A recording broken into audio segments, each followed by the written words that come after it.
One way to see when you need to replace your distributor cap or the rotor is when you pop these off and the cap just sits there and is not trying to push up.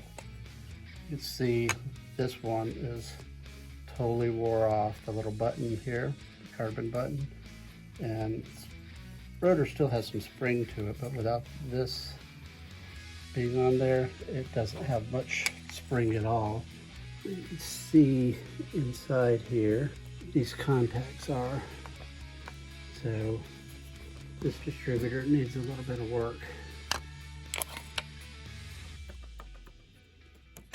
That's the whole distributor rattling. But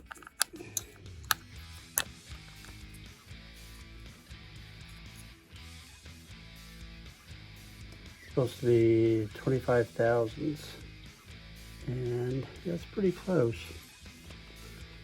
So really what I need to do is file all of these kind of flat, because if you look at them,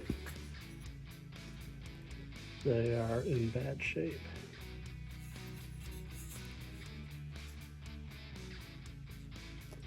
So one way to do it is to file all of these flat and then adjust this rotor tab to see if you can get it bent out to where it has 25 thousandths spacing. But your cap here should be spring loaded and pop up. So this one's not popping up.